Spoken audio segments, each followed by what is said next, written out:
napapanahong issue sa larangan ng politika, showbiz, tatalakayin, himayin, re-reaksyonan ng Che Guevara TV.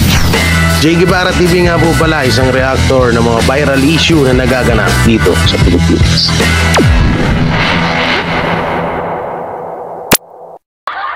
So ito, may panoorin tayo dito. Ito yung paborito nyo. Ito na yung paborito nyo. Nabisto ng kasama kung nasan sila. O akala ko ba matapang ka? Ha, Nino Barsaga.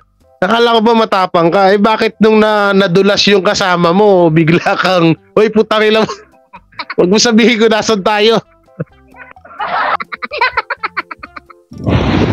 Si Kuya sweet-sweetan yung dalawa. Oh. Sana all. Barangay Mangin. Okay. Ay, shoutout niya pala sa mga taga-barangay Mangin. I don't know kung barangay official nyo ito.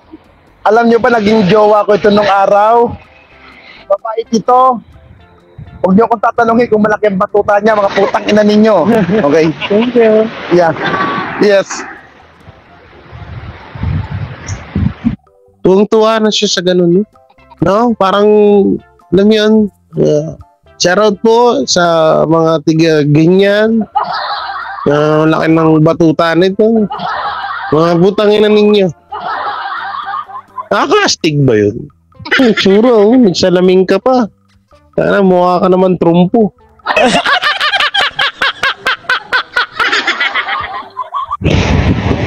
Kaya madudulas. Dagupan Pangasinan.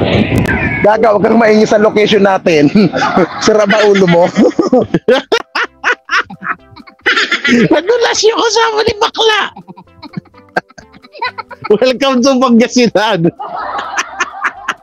Kinabahan si Bakla lang. Malamang sa malamang, layas agad yan dyan. Nung nakaraan nga ito nung nakaraan nasa Taguig. Nandito sa Taguig. Nasa TCU. Naka-live. Pag pupuntahan ko na sana sasapakin ko lang, isa lang Oh, sure ako dyan. Pag nakita ko, sapakin ko talaga yan. No? So, ando na. Pupunta na sana ako. Pupunta na, nakita ko yung live, mga 50, ay mga nasa 40 minutes ago na pala. Kaya napabalik ako kasi nakita ko sa live, paalis na rin sila Sabi ko, sayang. Sabi ko, isang suntok lang parang makabawi tayo, di ba? Ano ba sa inyo si Tatay Digong? Ganun, di ba? Lahat ng gumagago kay Tatay Digong, patikimin natin ito. Ulitin natin. Paano natulala? Natulala si Bakla Utangin Sana all. Barangay Mangin. Okay. Ay, shoutout niya pala sa mga taga-barangay Mangin. I don't know kung barangay official nyo ito. Alam nyo ba, naging jowa ko ito nung araw.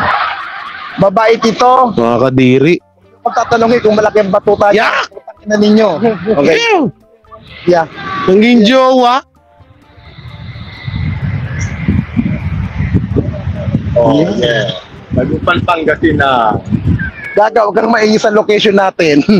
Sira ba ulo mo? Huwag kang ulula. Dati ka bang gago? Bilaglag. Welcome to Pangasinan. Yung mga G dyan kay Nino Barsaga, nasa Pangasinan lang pala. Kinamahan yung gago. Pustahan tayo, wala na yan dyan. Pustahan tayo, wala na yan dyan. Lumayas agad yan. Nadulas Gunggong talaga. Welcome to Pangasinan. Hoy, huwag mo pagsigawan yung location natin dyan. Hindi ka ba maggago?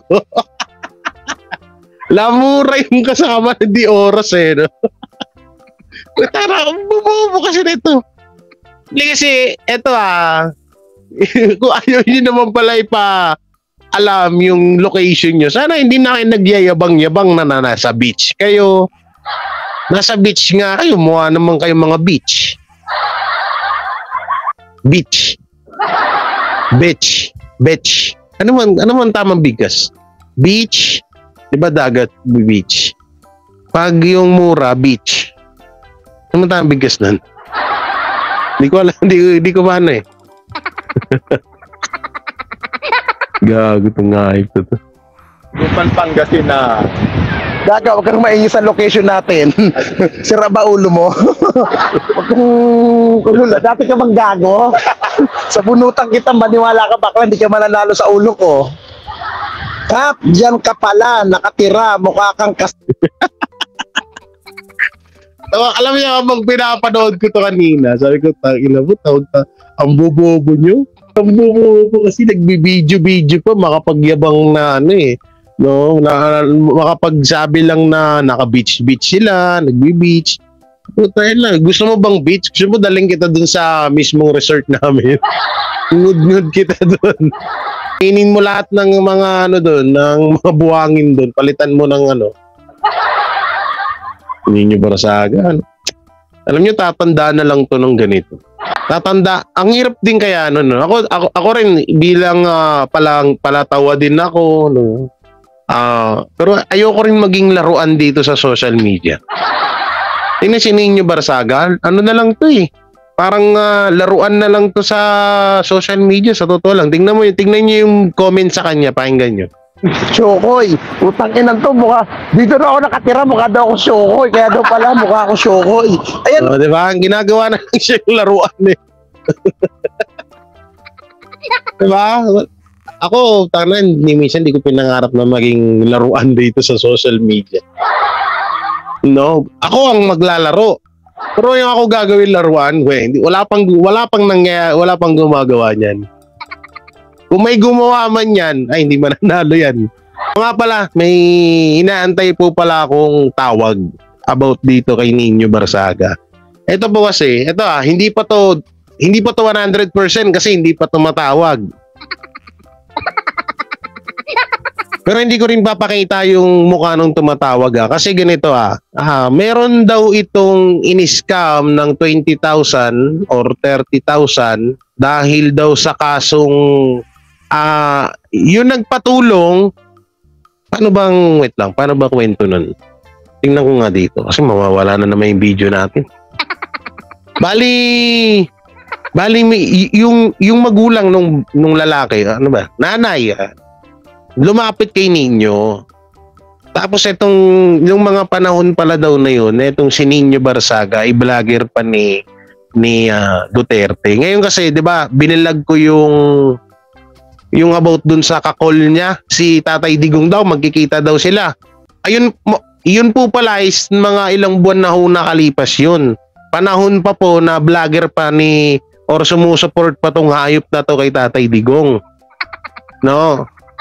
So doon sa point na yon, nagkaroon daw to ng interes etong sinanay na lumapit dito kay Ninyo Barasaga at lumapit na baka pwede siyang matulungan papatungkol sa kaso ng kanyang anak.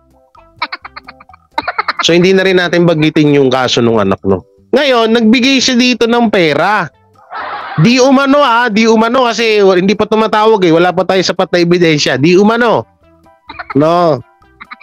Nagbigay daw siya dito, di umano, ng pera na nagkakahalaga ng 20 to 30,000.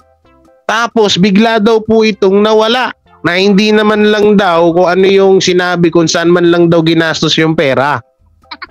Yun yung sabi sa akin. Ngayon naantay-antay ko kaya nga pinagtsagaan kong panoorin to eh. Oy ma'am, baka nandiyan ka na, tawag ka na sa akin ha. Kung sino pwede, kasi kinakabahan daw siya. Sabi ko tawag ka sa akin para mapakita ko din. Sabi ko sige, itago ko na lang yung mukha mo. Paparinig ko na lang yung boses nung pagtawag nyo. Sabi niya sige, kinakabahan-kabahan daw siya. Sabi ko, tsaka pakita po nung resibo no, na nagpadala kayo sa pangalang ganito, ganyan.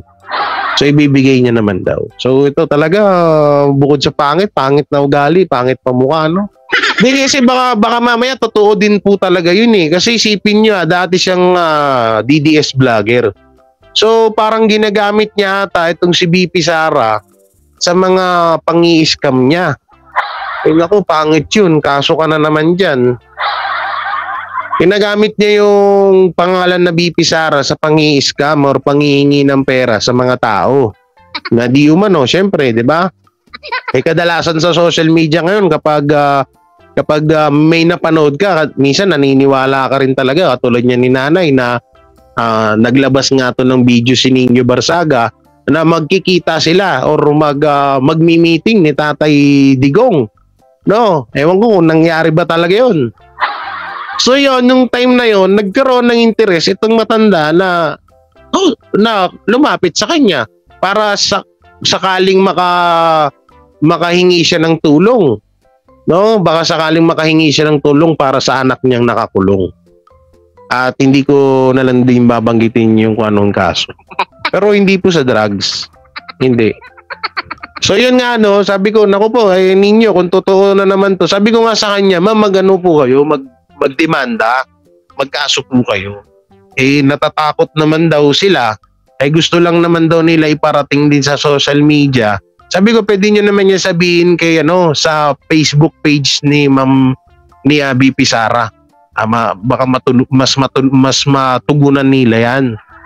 Sabi ko, ilapit ko din sa mga kasamahan kong mga vlogger, ayaw niya rin naman. Kasi daw baka ma-expose daw yung pangalan niya. Kasi natatakot nga daw siya dito.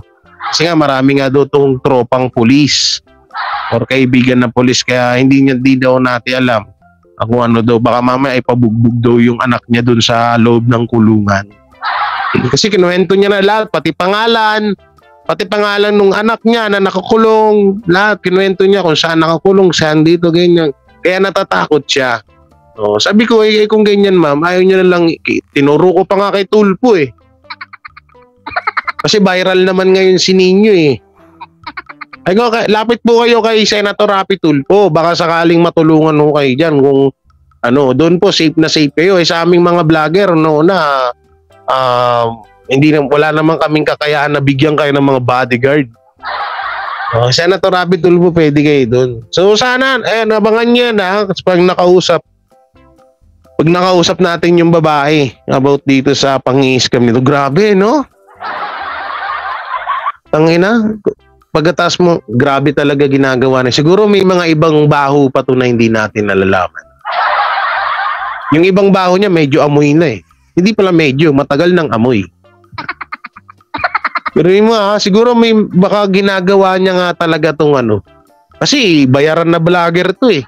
Hindi malabo yun, di ba? Na gawin niyang pangpalaman si BP Sara sa mga nakakausap niya mga tao. Yung mga pulis nga nakakasama nga nito, di ba? Huwag kang dumikit diyan. Kakapit. Ito na. Tunga nga, putangin na ka. Kinabahan ako bigla kayo sa sinabi ni Banat ba? Yung nga naman. Kaya nga Hindi, yun nga tol eh. Kaya nga dapat, inaantay ko nga tawag, sana tumawag nga ngayon. Sabi ko, ipapasa ko sa inyo. Kayo na lang ang ikaw, hindi ka naman nata papatol sa ganun. Kahit video lang yan, Ay, naku po, Nino Barsaga. Oy, nasa Pampanga pala, tol. Punta natin. Kanina ka pa ba dyan? Pakinggan mo. Nasa Pampanga pala eh. Sira ba ulo mo? Ito, huwag niyo akong tatanungin kung malaki ang batuta niya, mga putang ina ninyo. Okay? Thank you. Yeah. Yes. Yeah. Nagupan Pangasinan. Gaga, huwag kang maingis sa Pangasinan location pala. natin. Sira ba ulo mo? Huwag kang ulula. Dati ka bang gago? Sa bunutan kita, maniwala ka bakla, hindi ka mananalo sa ulo ko. Kap, diyan ka pala, nakatira, mukha kang kasing chuk. Pangasinan. Hindi pala Pampanga, Pangasinan. Lapit lang Pangasinan, di ba? Tayo na kasi, wala na kasi akong motor eh. Kung kanina, nung napanood ko to, nang naka-live, pinuntahan ko kaagad itong hype to. Gilda ako dito eh. Sarap kayusin ng ulo nitong makintab eh. Ay, naku po Nino Barsaga. Kaya nga yun, nga, balik tayo sa pinag-uusapan natin, no? Kaya nga baka mamaya kapag nakulong na to si Nino, lalabas na naman yung mga pinaggagawa nito. Eh ngayon, may bagong issue na naman siyang ginawa. Hindi nga lang pumatok. Ewan ko, ang nagpapapatok lang si Mac Humpak. Hindi pumatok yung bagong issue niya. Yung yung tanim, yung sa school. Na may mga banner ni Apollo Kibuloy, Justice for Apollo Kibuloy. No, doon medyo hindi pa ako naniniwala talaga doon. Mamaya, sabi ko baka ginaya mo lang yan sa tanim damit na naman. Binibira niya si BP Sara, aksyonan daw, aksyonan. Challenge. Hindi nga, challenge ka nga, ninyo mag-live ka sa sa Santa Ana Taguig. Try mo lang, sa Santa Ana Taguig doon sa may simbahan. Kung gusto mong medyo safe ka, doon ka sa loob. Ay, Buster, may galap shoutout, boss.